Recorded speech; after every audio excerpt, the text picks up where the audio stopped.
오늘은 참 우리들의 마음이 무겁습니다. 그렇죠? 한일 관계에서 대국민 국무회의 때 대통령의 담화도 있었고, 드디어 이제 일본은 우리의 적이 되는가, 우방인 줄 알았는데 이런 생각들 하면서, 그리고 안보실장의 뉴스도 듣게 되고, 여러 가지가 아주 우리의 마음을 무겁게 합니다. 오늘 나라와 민족을 위한 기도를 하고 돌아가시는 시간 되길 바랍니다. 이스라엘 초대왕 사울은 목사님들이 설교하기를 꺼리는 그런 인물입니다. 용두사미의 인생을 산 분이거든요. 불행한 왕이었습니다. 시작은 창대했지만 그 끝이 심히 미약했던 인물, 성령으로 시작했지만 육체로 마친 인물의 전형적인 모델이 바로 사울이죠. 그의 마지막 인생은 하나님을 떠난 삶이었습니다. 악신이 들리고 마지막에 미친 사람이 되어서 길보아 산까지 쫓겼는데 블레셋과의 싸움에서 죽음을 예감한 그는 자살로 삶을 마감하죠. 사울왕에 대해서는 좋은 설교를 하기가 참 힘들어요. 좋은 설교할 만한 좋은 본문이 많이 있거든요. 그런 생각을 해봅니다. 오늘 사울의 삶을 보면서 차라리 왕이 되지 않았으면 이 사람 어떻게 됐을까? 왕으로 기름 부음 받은 것이 축복이었을까 저주였을까? 그런 생각을 해보게 돼요. 주님, 하나님께서 여러분에게 부어주신 큰 축복 끝까지 잘 간직하시기를 주님의 이름으로 축원합니다. 하나님이 높은 곳에 여러분 두실 때에 결코 교만하지 말고, 여러분 뜻대로 하지 마시고, 그 권력의 힘에 취하지 마시고, 하나님의 말씀에 끝까지 100% 순종하며 나아가시는 종들 되길 바랍니다. 사울이 이 지점에서 변질돼요. 100% 순종해서 99% 순종, 80% 순종, 이런 식으로 가다가 막판에는 0% 순종 가는 거예요. 하나님이 아니라 다른 악신 들리는 겁니다. 성경의 인물을 통해서 배웁시다. 오늘 저는 사무엘상 10장 1절부터 16절을 들여다보므로 사울왕의 후반전 인생이 아니고 전반전 인생을 살펴보기를 바라요. 선지자 사무엘이 평범한 소년 사울에게 기름을 붓는 과정 중에 일어났던 사건을 잠깐 생각해 보고자 합니다. 사울이 왕으로 세워지는 그런 이야기는 사무엘상 9장, 10장, 11장 3장에 걸쳐서 자세히 소개됩니다. 굉장히 많은 분량입니다. 한 사람의 이야기를 시작하는 전반전의 이야기를 초입, 도입 부분을 3장씩이나 성경에 할애한다는 것은 그만큼 이 사람의 시작 이야기가 중요하다고 하는 거죠. 그렇지만 여러분 생각해보면 새 시대를 여는 큰 인물에 대한 소개는 성경에 아주 많은 분량을 할애하는 것을 볼 수가 있어요. 모세를 하나님이 민족 지도자로 부르시는 그 시작이 굉장히 길어요. 모세하고 밀당하시는 방법이. 삼손 부분도 깁니다. 그리고 사울왕의 부분도 길지요. 하나님은 우리를 택하시고 부르시고 인도하시는 분이십니다. 아멘이십니까? 근데 그 부르심이 막연하지 않다는 겁니다. 세밀하다는 겁니다. 소명자가 하나님의 뜻을 분명히 인식할 수 있도록 하나님이 분명한 사인을 주시고, 그의 마음속에서 자발적인 순종이 일어날 때까지 하나님은 부르시고 아무것도 안 하는 분이 아니라 부르심에 순종할 수 있도록 땔감을 계속해서 불어넣어 주시는 그런 분이시라는 얘기죠. 우리가 잘 간직하지 못해서 그렇지 저와 여러분에겐 엄청난 하나님의 은혜가 부어져 있습니다. 참으로 세밀하고 은혜스러운 복인데 끝까지 잘 간직하기를 바라요. 하나님은 우리에게 폭군처럼 행하시지 않으십니다. 설득하고 달래고 우리가 납득할 때까지 기다리시는 분이시죠. 사무엘과 사울이 만나는 이야기인데 오늘 보자면 신약에서 유대인 베드로 사도와 이방인 고넬료가 만나는 이 과정 이야기하고 많이 비슷해요. 오늘 사무엘 선지자와 사울이 만나서 사울왕에게 기름 붓는 과정의 이야기를 보면서 베드로와 고넬료가 만나는 것과 비슷하다.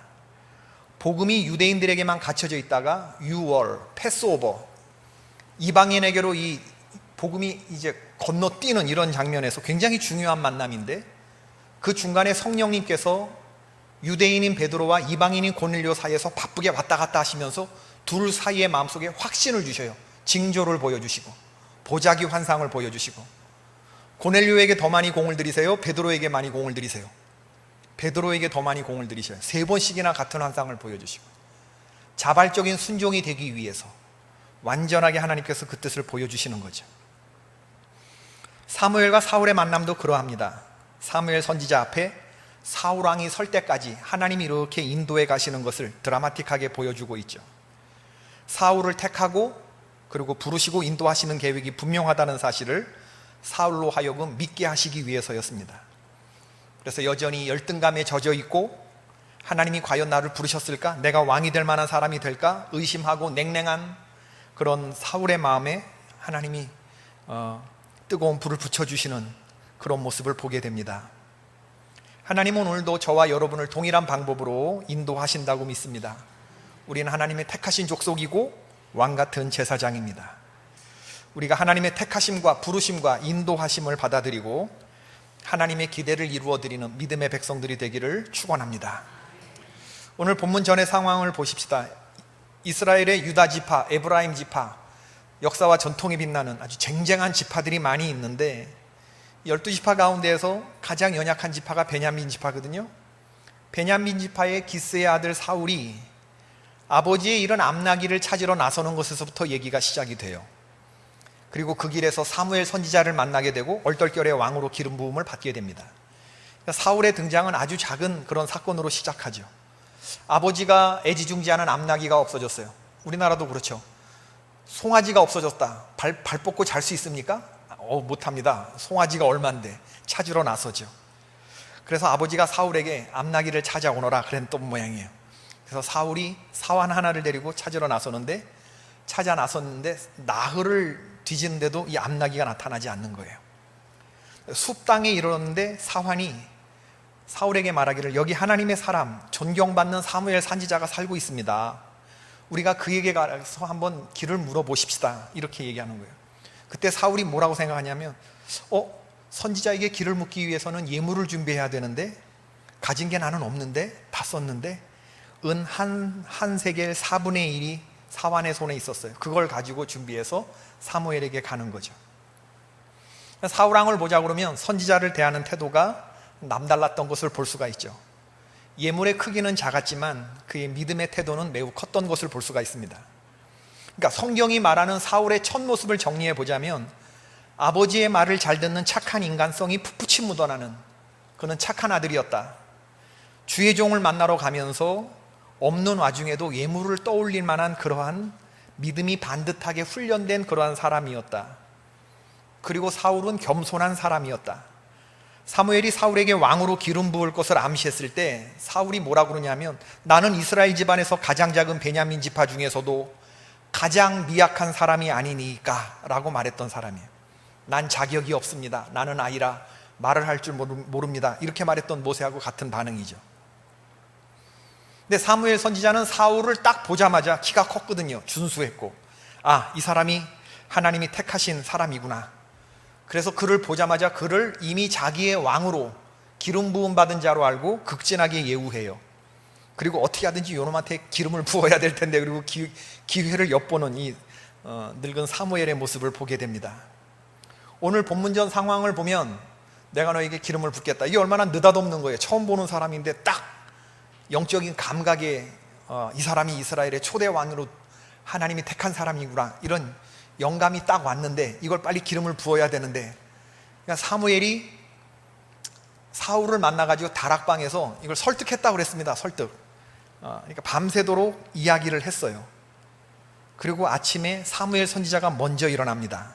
오늘 본문전 9장의 상황을 보면 사무엘 선지자가 못한다는 사울을 밤새 설득하지 않았을까? 성경에 뭐 그렇게 구체적인 얘기는 나와 있지 않지만 둘이 토론을 하고 이렇게 논쟁을 하고 이런 얘기가 대화를 주고받으면서 그리고 이제 늦게 잠을 잤겠죠. 사무엘 선지자가 먼저 일어나요.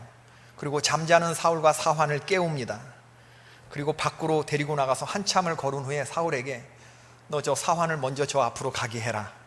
그렇게 하고 이제 앞서 걸어가게 하게 하고 나서 사무엘이 사울과 둘이 딱 남은 순간에 거기서 길에서 기름을 붓는 거예요. 이게 무슨 행위인지 사울은 알고 있어요. 쑥스러움을 많이 타는 사람이었습니다. 아니 선지자님 저한테 왜 이러십니까? 한 발 물러났을 거예요. 사무엘이 분명히 말하는 게 10장 1절 하반절이죠. 내가 너에게 왜 이러는지 그 뜻을 말하는 거죠. 여호와께서 너에게 기름을 부으사 너의 기업의 지도자로 삼지 아니하셨느냐. 그리고 6절 말씀에 내게는 여호와의 영이 크게 임하리니 너는 변하여 새 사람이 될 것이다. 그러면서 사무엘에게 말합니다. 7절 말씀, 이 징조가 내게 임하거든 너는 기회를 따라 행하라. 하나님이 너와 함께 하시느니라. 그래서 오늘 말씀의 제목은 징조가 임하거든 기회를 따라 행하라 하는 말이에요. 징조가 임하거든. 사울은 그야말로 졸지의 왕이 된 그런 사람이죠. 그리고 오늘 이어지는 본문의 말씀인데, 이제 너와 내가 이제 기름 부었으니까 헤어지게 될 텐데, 헤어지면 너 앞으로 3가지 징조가 너에게 보일 거야. 그 3가지 징조를 보게 되거든 하나님이 너를 왕으로 세웠다고 하는 사실을 의심 없이 받아들이기를 바란다. 이러면서 3가지를 말하는데, 첫 번째는 2절의 말씀이죠. 내가 오늘 나를 떠나가다가 베냐민 경계 셀 사이에 있는 라헬의 묘실 곁에서 2 사람을 만날 거다. 2 사람이 너에게 암나귀를 찾았다. 네 아버지의 암나귀를 찾았다는 것과 네 아버지가 너 때문에 걱정을 많이 하고 계신다 라는 말을 그들로부터 듣게 될 것이다. 2 번째는 사무엘이 참 용해요, 그죠? 앞으로 일어날 일들을 쫙 얘기하면서 이럴 것이다, 이럴 것이다, 이럴 것이다. 할렐루야, 주께서 저에게도 이런 능력을 주시면 참 좋겠는데, 앞으로 권사님은 이렇게 나가시면 누구를 만나고 누구를 만나고 어떻게 될 텐데 용한 소리 같은 거 말이죠. 2 번째 말씀은 뭐냐면 3절의 말씀이죠. 다볼 상수리 나무에 이르면 거기서 하나님을 배우려고 베델로 올라가는 3 사람을 만나리니 한 사람은 염소 새끼 셋을 이끌었고 한 사람은 떡 3덩이를 가졌고 한 사람은 포도주 1 가죽 부대를 가진 자라. 그들이 내게 문안하고 떡 2덩이를 주겠고 너는 그의 손에서 받으리라 라고 하는 거죠. 그들이 뭘 들고 있는지, 몇 사람인지, 지역은 어딘지 이걸 정확하게 얘기를 해요. 여러분, 제가 웃으면서 얘기했지만 저희 할머니는요 사무엘 같은 이런 영성을 가지고 있는 분이었어요. 눈 감고 딱 기도하면 저기서 권사님들이 무슨 얘기를 하고 어떤 작당이 이루어지는지를 영상을 보듯이, 동영상 보듯이 보시는 그런 분이었어요. 부흥회를 가셔서도 그러신 일이 있었대요. 제단에 엎드려서 딱 기도하면 여자가 와서 부흥회를 지도하는 것을, 그걸 교회 장로님들이 탐탁치 않게 여겨서 회의하는 그 영상이 딱 떠오르면서 담임 목사님이 설교하십시오, 저는 밑에서 기도하겠습니다 이러고 기도를 했는데 그 교회가 뒤집어졌다. 담임 목사님이 설교를 했는데 여자가 강단에 서는 것을 그걸 보수적인 어떤 분이 그걸 다 방해돼. 그걸 기도 중에 다 보고 계시는 거예요. 누가 어떤 말을 했는지를 다. 여러분이 기도의 경지라고 하는 건요 굉장히 깊습니다. 그리고 하나님은 숨기시는 분이 아니라 깊은 기도를 하는 사람에게 다 보여주셔요. 그리고 그것을 당신의 뜻대로 행할 수 있는 사람에게만 그런 능력을 주시죠. 이걸 가지고 용한 소리 하면서 막 점치고 다니고 교회를 분란에 빠뜨리고 절대 그런 능력 주지 않습니다. 하나님의 능력대로 행하고자 하는 분에게, 교회 질서를 위해서 하나님은 이런 사무엘 같은 능력을 오늘날에도 주시는 줄로 믿습니다. 마지막 3 번째는 5절 말씀인데, 내가 하나님의 산에 이르르니 그곳에는 블레셋 사람들의 영문이 있느니라. 내가 그리로 가서 성읍으로 들어갈 때에 선지자의 무리가 산당에서부터 비파와 소금과 저와 수금을 앞세우고 예언하며 내려오는 것을 만날 것인데, 너는 그들과 한 무대기가 되어서 그들이 예언하는 것처럼 너도 예언하게 될 것이다. 너는 변하여 새 사람이 될 것이다. 이 3가지를 얘기합니다. 이 3가지 징조는요 로또에 당첨될 확률보다 낮은, 실현 가능성이 제로인 그러한 얘기입니다. 아니, 나흘 동안이나 그렇게 찾았던, 그렇게 찾아도 없던 암나귀가 어떻게 그렇게 쉽게 찾아질 수가 있단 말입니까? 염소 새끼 3마리, 떡 3덩이를 든 사람, 포도주 1 가죽 부대를 가진 사람을 만난다? 이것도 맞게 될 확률이 낮은 얘기죠. 근데 그들 중에 어떤 사람이 너에게 떡 2덩이를 줄 것이다? 이건 더 어려운 얘기죠. 이들이 손에 든 것은 베델에 쓸, 성소에서 제사 때 쓸 예물을 말하는 것인데, 이들이 사울을 만나서 떡을 건넨다는 것은 이미 사울이 자기의 왕이 되었다고 하는 것을 왕으로 간주하고 예우한다고 하는 의미인데, 이들이 처음 본 사울에게 이렇게 떡 2덩이를 줄 이유는 그건 없는 거거든요. 사울은 선지자와는 전혀 상관이 없는 삶을 살았던 사람입니다. 선지자 무리와 함께 예언을 하고 변하여 새 사람이 된다? 이건 더 어려운 일이죠. 근데 왜 하나님은 맞을 확률이 없는 얘기를 사울에게 하는 것일까? 왜 사울과 전혀 상관없는 이런 징조 3가지를 얘기하는 걸까? 하나님의 뜻은 그거죠. 너가 생각해도 황당하지. 너한테 일어나지 않을 징조로 보이지. 너 믿지 못하겠지. 일어날 수 없는 일처럼, 도무지 일어날 수 없는 일처럼 보이지. 그러나 만일에 이런 징조가 너에게 보인다면 어떡할 거냐? 그때 너는 의심 없이 믿어야 한다. 너를 세우신 이가 바로 하나님이시다. 이것을 확신하라는 이야기입니다. 오늘 사무엘상 10장 1절부터 16절은 우리가 읽은 본문은 빼도 얘기가 되는 말이에요. 9장 27절서부터 10장 17절로 바로 가도 됩니다. 사무엘이 사울을 왕으로 세우는 이야기에서 이 세 가지 징조 얘기가 구태여 들어갈 이유가 아무것도 없거든요. 그럼에도 불구하고 이런 이야기가 들어가 있는 것은 부르심의 소명에 대한 이야기의 핵심이 들어있기 때문에 그렇습니다. 사울로 하여금 하나님이 너를 택하여 부르셨다라고 하는 것을 분명하게 인식시키기 위해서. 지금 사울은 의심하고 있거든요. 의심하는 정도가 아니라 이거 믿지 못하고 있습니다. 도저히 자기와는 어울리지 않는 일이라고 생각했기 때문에.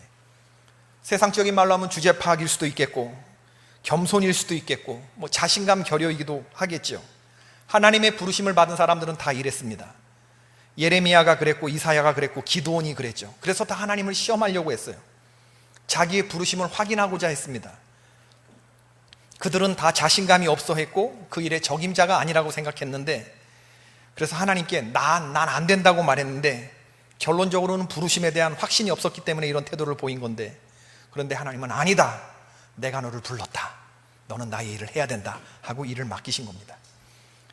27절에 보면 사울에게 기름 부어졌다는 말을 듣고 노골적으로 빈정대는 사람이 있었는데, 27절에 어떤 불량배는 이르되 이 사람이 어떻게 우리를 구원하겠느냐 하고 멸시하며 예물을 바치지 아니하였으나 그는 잠잠하였더라. 그러니까 당시 상황이 이런 상황이었으니까 사울이 이런 반응을, 스스로에 대해서 열등감을 갖는 건 당연한 일이었습니다. 가장 약한 지파 베냐민에서 왕이 나온다는 걸 나머지 11개 지파가 인정할 수가 없었던 거예요. 그래서 왕으로 기름 부음을 받은 걸 알았지만 왕으로 예우하지 않은 거예요. 예물을 바치지 않은 거예요. 사울이 도무지 우리들의 왕이라고 난 인정할 수 없다, 그런 태도를 보였다는 거죠. 사울도 그걸 알아요. 그러나 하나님께서는 사울에게 한 가지, 두 가지 징조를 보여주심으로 그런 모든 내적, 외적 의심과 공격들 속에서 점점 하나하나 확신으로 변해가면서 하나님의 사람으로 세워져 가는 것을 볼 수가 있습니다. 오늘 본문에 보면 사울에게 주어지는 반복되는 단어가 있는데, 내가 만나리니 만나리니 만나리니. 만나는 사람의 숫자도 점점 늘어납니다. 네가 2사람을 만나게 될 것이고 3사람을 만나게 될 것이고 선지자의 무리를 만나게 될 것이다. 2절과 3절과 5절에 만나는 숫자들이 점점 많아져요. 점점 하나님의 징조가 분명해집니다. 그리고 내가 영향력을 미치는 이런 범위가 점점 넓어진다는 것을 의미하는 거죠. 하나님은 사람을 통해 역사하십니다. 여러분에게도 하나님께서 만나게 하시는 만남이 있는데 그 만남의 징조에 주목하시기를 바랍니다. 그 징조를 눈치채거든, 그들로부터 어떤 사인을 받게 되거든 기회를 타서 행하시는 여러분 되기를 축원합니다. 사무엘상 6장에 나오는 이야기가 있는데, 이스라엘이 블레셋과의 전투에서 지고 언약궤까지 빼앗겼어요. 엘리 제사장의 불충한 두 아들 홈니와 비느하스가 전투에서 전사했죠. 블레셋 사람들은 신이 났습니다. 언약궤를 가져다가 다곤 신전에 놓았어요. 우리 다곤 신이 야훼를 이겼다, 여호와를 이겼다, 이런 그 경멸의 의미를 담아서 언약궤를 다곤 신전에 놓았는데, 자고 일어나 보니까 다곤 신의 목이 부러져 갖고 바닥에 뒹구는 거였어요. 그래서 아스돗, 에그론, 블레셋의 도시마다 옮기면서 법궤를 옮겨놨는데 그럴 때마다 동일한 일들이 일어났습니다. 이러니까 민심이 흉흉해지는 거예요. 에그론에서, 아스돗에서 여호와의 궤를 갖다 놓은 곳에 다곤 신전의 목이 부러졌대. 민심이 흉흉하게 일어나니까 이게 권력자들에게 얼마나 큰 부담입니까? 그래서 이들이 주술사를 불러내서, 거짓 주술사들을 불러내서 어떤 방법을 꾀한 게 뭐냐 하면 전혀 일어날 수 없는 일을 계획한 거죠. 다시 이스라엘로 이 법궤를 돌려보낸다라고 하는 명목 아래에 2마리 소를 착출을 했는데, 이 2마리 소는 전부 다 암컷이었고 한 번도 달구지에 멍에를 메어보지 않은 그런 소였죠. 여러분, 멍에를 처음 쥐고 얌전한 소가 어디 있습니까? 절대로 곧장 걸어갈 리가 없죠. 동시에 이 2 암소는 몸을 푼 지 얼마 안 되는 어미 암소였어요. 당연히 새끼 송아지들을 뒤에다가 풀어놨습니다. 새끼 송아지들이 따라오면서 웁니다. 새끼의 애절한 울음을 들으면서. 그럼 소 몰입꾼이 이렇게 가라고 하는 몰입꾼도 없어요. 그냥 2마리를 그냥 날 것으로 놓고 멍에를 메어놓고 그 몸 푼 지 얼마 안 되는 그 2마리의 암소를 가지고, 얘네들이 똑바로 벳세메스라고 하는 레위인 제사장의 성까지 블레셋의 땅에서부터 똑바로 걸어가면, 두 마리가 힘을 합해서 똑바로 걸어가면 이건 분명히 여호와가 한 것이고, 만약에 그렇지 않으면 좌로우로 치우치면 이건 그냥 우연히 일어난 일이다. 그리고 이 거짓 주술사들이 무슨 잔꾀를 폈냐면 그 송아지에다가 12 황금 조각을 갖다가 주렁주렁 달아놨어요. 그러니까 얘네들이 만약에 좌로우로 치우치고 돌아오게 되면, 똑바로 못 가면 그 12 조각 누구 거 되는 거예요? 종교인들 내는 거예요. 그런 잔머리를 굴리면서 말이지.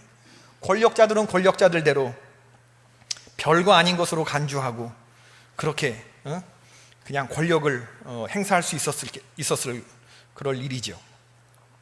또 신기하게도 뜻하지 않게도 이 언약궤를 메고 두 암소가 레위인의 성까지 똑바로 걸어갔던 겁니다. 충성스럽게 걸어갔던 거죠.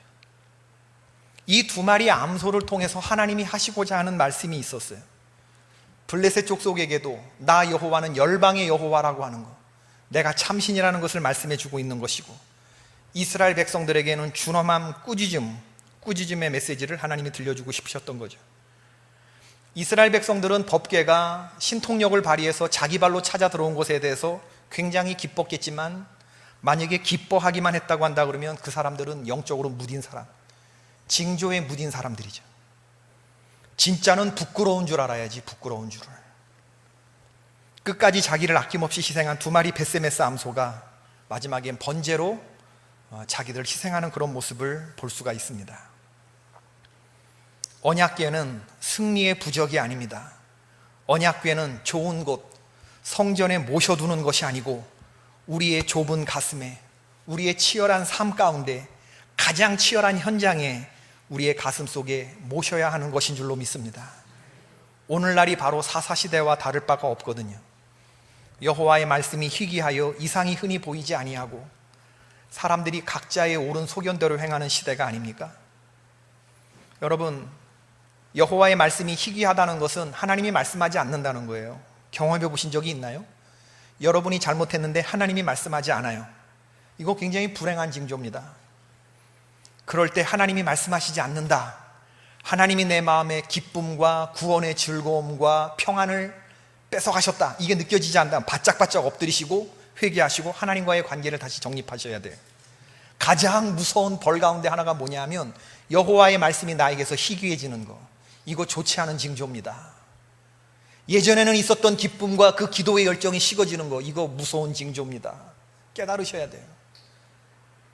하나님은 나는 벳세메스 같은 암소와 같은 사람을 원한다. 짐승을, 말 못하는 짐승을 통해서도, 몸푼 그 짐승 암소를 통해서 당신의 백성들에게 얘기하고 싶었던 거예요. 이렇게 살아가는, 자기 몸을 헌신하는 이런 사람을 보고 싶은데 내 백성 가운데 이런 사람이 없으니 나는 짐승으로밖에 얘기할 수밖에 없다. 하나님의 준엄한 그 소리를 듣고 돌아왔어야 되죠. 이게 사사시대 말기에 있었던 일이거든요. 당신이 잘못했는데도 부장이 책망하지 않는다면 안도하지 말고 조심하라. 그것은 당신이 해고 대상자에 올라있다는 얘기다. 바닷가에서 난파당한 배가 물 위에 떠 있지만 마실 물이 없어서 가란 것. 오늘날 우리들의 시대가 그렇습니다. 설교를 들은 바는 있는데 행하는 바가 없는 거죠. 아멘하며 예배 시간에 귀로는 잘 들었는데 손과 발로 가슴을 가지고 내 삶에서 말씀대로 살아나지 못하면 그 말씀이 어떻게 잘 들은 말씀이 될 수 있습니까? 속지 말 것입니다. 하나님은 계속해서 말씀하시는데 그런 징조에 대해서 점점 내가 무뎌져 가고 있다고 한다 그러면 우린 너무나 많은 것을 잃어버리고 있는 거죠. 여러분, 오늘 이 사울이 하나님이 보여주시는 징조를 따라서 100% 선지자의 말씀에 순종하게 됐을 때 하나님이 세우신 왕이 될 수 있었다고 하는 사실을 여러분, 오늘 우리들이 기억해 봐야 합니다. 새 역사를 열어가는 첫 자리에 사울의 이름을 올릴 수 있었죠. 오늘도 하나님은 동일하게 역사를 하셔요. 저와 여러분에게 이 모양 저 모양으로 징조를 보여주고 계시죠. 징조를 통해서 깨닫는 여러분들 되시기 바라고, 징조를 보면서 삶의 궤도를 수정할 수 있는 그런 분들 되기를 바랍니다. 사울왕은 350년 사사시대를 끝내고 왕정시대를 여는 이스라엘의 초대 왕이었어요. 하나님은 이스라엘의 초대 왕 사울을 정하시고 그에게 기름을 부으셨고 그의 마음속에 징조를 보여주시며 확신을 심어주셨습니다. 그래서 오늘 본문에서 7절 말씀이 오래 묵상이 되는 거예요. 이 징조가 내게 보이거든 너는 기회를 따라 행하라. 하나님이 너와 함께 하시느니라. 우리 사랑하는 성도님들이 하나님이 보여주시는 징조에 좀 민감했으면 좋겠다. 징조를 따라서 기회를 따라 행하는 사람이 됐으면 좋겠다. 그런 생각이. 화산 폭발이나 지진에는 예고 사인이 있어요, 없어요? 징조가 있어요, 없어요? 지진에는 사인이 있대요. 화산 폭발할 때도 징조가 있대요. 커다란 재난 앞에 보여주는 자연이 울부짖는 징조가 있대요. 징조를 무시하면서도 계속하게 되면 어떻게 되느냐? 예고된 재난 소리 듣는 겁니다. 소돔 고모라 되는 거예요. 하나님의 사람들이 와서 끄집어내려고 하는데 그런 징조들인데 다 주의 사자가 와서 빨리 나와라고 하는데 그 소리 자꾸 농담으로 여기고 농담으로 여기고 징조의 기회를 따라 행하지 않는 모습 아닙니까? 여러분, 개구리를 물에 넣고 조금씩 끓이면 개구리는 온도 변화를 체감하지 못한대요. 작은 변화를 느끼지 못하는 거죠. 지금 이대로 가다가는 죽게 되는데 사람들이 이런 징조에 점점 뜨거워지는 것에 둔감해지는. 둔감하지 말고 민감하시기를 축원합니다. 너희가 저녁에는 하늘이 붉으면 날이 좋겠다 하고 아침에 하늘이 붉으면 오늘은 날이 굳겠다, 날이 굳겠다라고 한다. 너희가 천기의 날씨는 분별할 줄 알면서 시대의 표적은 분별할 수 없느냐? 징조를 보여주면 뭐해? 징조를 믿지를 않는데. 예수님이 답답한 말씀으로 마태복음 16장 3절에서 이 말씀을 하신 거예요. 오늘날도 징조가 뭡니까? 24장 7절 마태복음.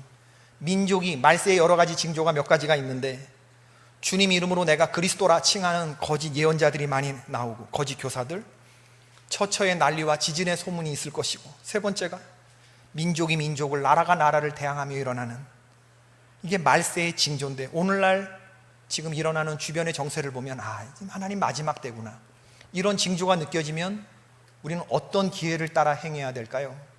깨어 기도하는 모습들. 나는 과연 잘 살고 있는가? 이런 징조에 민감해야 되겠죠.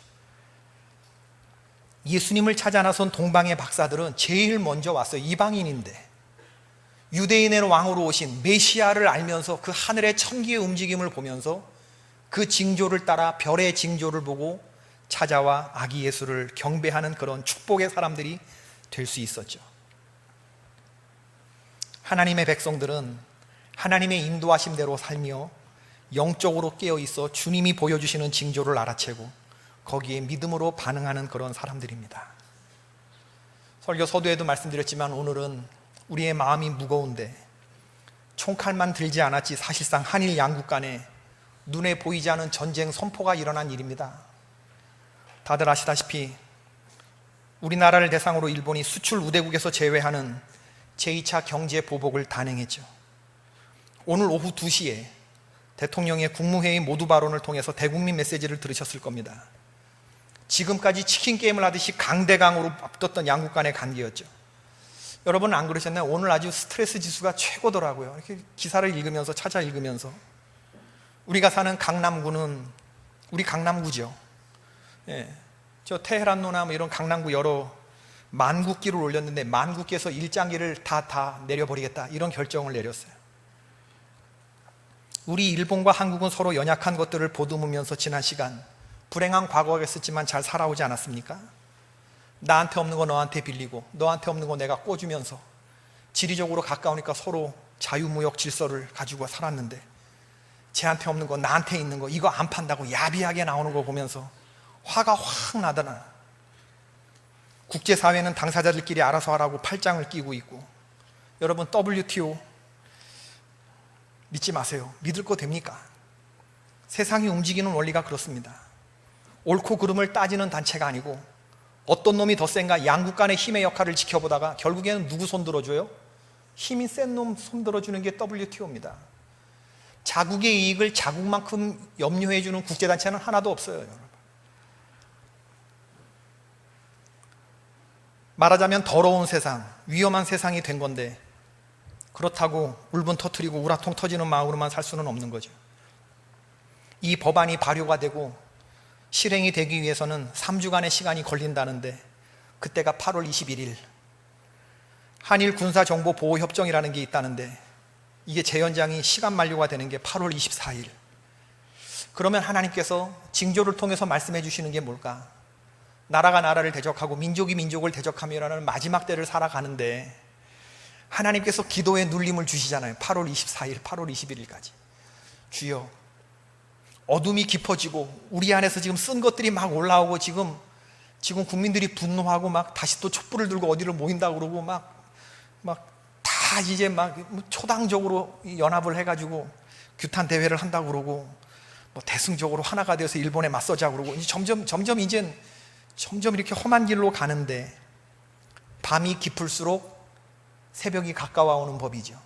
그런 일이 일어나기를 하나님 앞에 기도하십시다. 점점 깜깜해지는 위기가 변하여 신새벽이 되는 그런 일이 있기를 하나님 앞에 기도하십시다. 징조를 바라보시면서 기도하십시다. 나의 삶에 하나님이 말씀하시는 게 뭔지, 하나님이 나를 기도의 자리로 부르시는구나. 하나님이 나와 깊이 사귀자고 하시는구나. 하나님이 일본과는 좀 뭔가 다른 우리 한민족의 모습을 보기를 원하시는구나.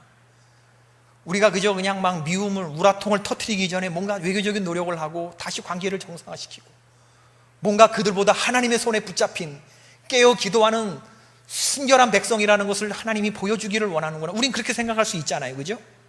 그런 모습을 보여드릴 수 있기를 바랍니다. 전쟁터에서도 밥은 먹어야 되고 잠도 자야 되고, 나는 우리나라 국민들이 차분한 전쟁을 했으면 좋겠어요. 경고망동하지 않았으면 좋겠고, 이제 밖으로 떠드는 구호보다는 안으로 느끼는 우리 내면이 더 중요하다고 생각이 되고, 정치권도 이 일에 초당적으로 협력한다고 하니까 정부가 아무리 밉더라도 국민들이 뽑은 대통령 중심으로 정부 대책을 주의하여 듣고 한마음으로 따라야 한다고 생각이 돼요. 하나 되게 하신 것을 힘써 지키고 그리고 돌파하기 위해서 노력하면 하나님이 우리 민족과 함께해 주실 것을 믿습니다. 일상을 충실하게 살아서 비상한 상황을 견뎌나가는 우리나라가 되기를 바라고, 8월 달에 하나님께서 또 8월 21일까지 기도의 눌림을 주시니까 이게 철회될 수 있는 가능성이 있는 것인가? 어떤 돌파가 있는 것인가? 우리가 기도하면 될 수도 있는 거라고 말하니까 24일 날 군사보 정보 교환 협정이 깨지게 되면 이젠 우리는 일본을 상대하는 적국 개념이 되는 거예요. 북한도 상대해야 되고 일본도 상대해야 되고 험해지는 겁니다, 국제 질서가. 하나님, 그런 일들 없게 하옵소서. 복잡해지지 않게 하옵소서. 트러블 메이커가 되지 않게 하시고 우리가 피스 메이커가 되게 하여 주셔서 점점 하나님께서 우리 민족을 들어 쓰시는 때가 오는 것 같은데 이때 징조를 깨닫게 하시고 기도하는 우리가 되게 하옵소서. 오늘 그렇게 주님께 기도하는 우리 모두가 될 수 있기를 주의 이름으로 축원합니다. 우리 찬송